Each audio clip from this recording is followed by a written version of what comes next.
If part of your job is to figure out how to use AI to automate certain parts of your business or certain part of your boss's business, then I think you should check out this article that came out I think today by Cory Doctorow. It's called Process Knowledge, and he just really gets into where the value of a company comes from.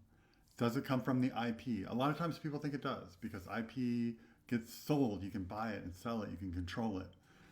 You can litigate over it. You can take it away from people when they quit. But process knowledge is the thing that he talks about.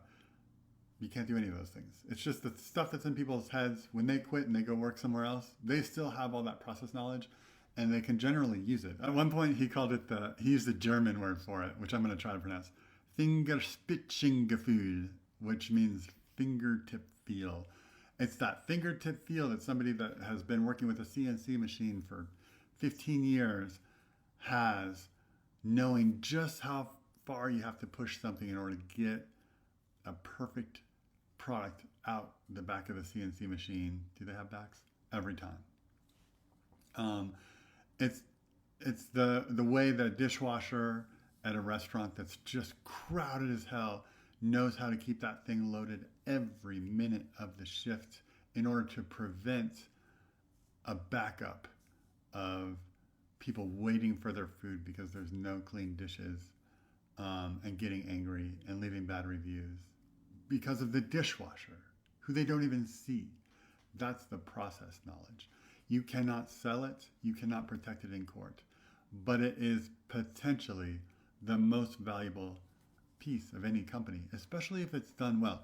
It's one thing to have bad processes and to know a shit ton about them, but it's another thing to have people in your company who are responsible for the day-to-day. Maybe it's sales, maybe it's marketing, maybe it's operations, maybe it's servicing certain clients, maybe it's production of certain software or materials or whatever it is.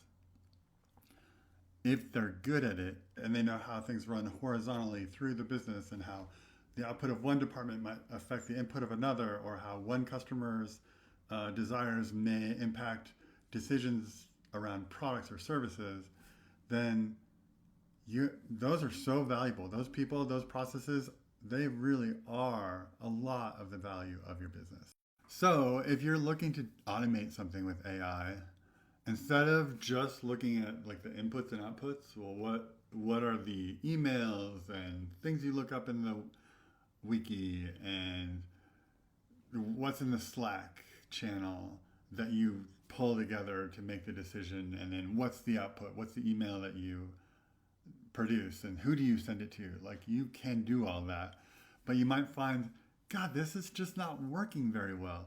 And if you really interview the person more, you may discover, oh, well, it's because I know that whenever I send something to Larry, he likes me to have just one topic sentence because he only skims his email. And when I send stuff to Dan, he wants me to have bullet points of all the things we're going to cover because he has an AI system reading his emails and he wants to make sure they get all the context. Like, that stuff just lives in people's heads.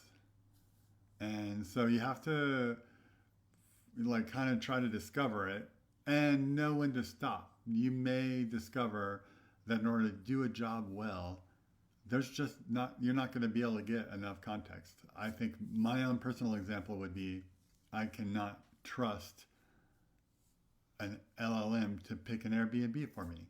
I just have too much specific taste about where it is related to the beach, what shape the pool is, where the beds are, what size the rooms are, what color is the carpet, what's the art on the wall. Like, all those things might make me choose one over another. And I can't just be like, does it have the right number of beds? Is the rating over a certain amount? Is it within the zone that I'm looking for? Like, that, is the price low enough? Like, that's just not enough for me to trust it. The same is true for business. So find that there are absolutely things you can automate, and you will make people's lives better when you automate them. But then there are other things that you will find yourself fighting a losing battle and wondering why it's not working. And the reason is you haven't accounted for the process knowledge. As a company, it might be worth understanding where your reservoirs of process knowledge are. And how to protect them, how to get them shared across more people.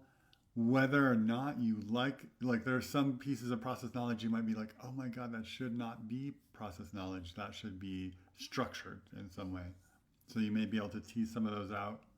Um, I think personally, I think it's one of the biggest reasons why companies have such a hard time going from, say, 60 people to 200 people, because a 60-person company can run entirely in people's heads, in the CEO's head even. Um, and everything can be driven by process knowledge. Whereas in a 200-person company, you need systems, and you need structure processes that are generalizable. So process knowledge, that's a lesson for today. I'm not a lesson giver generally, but I really like that one.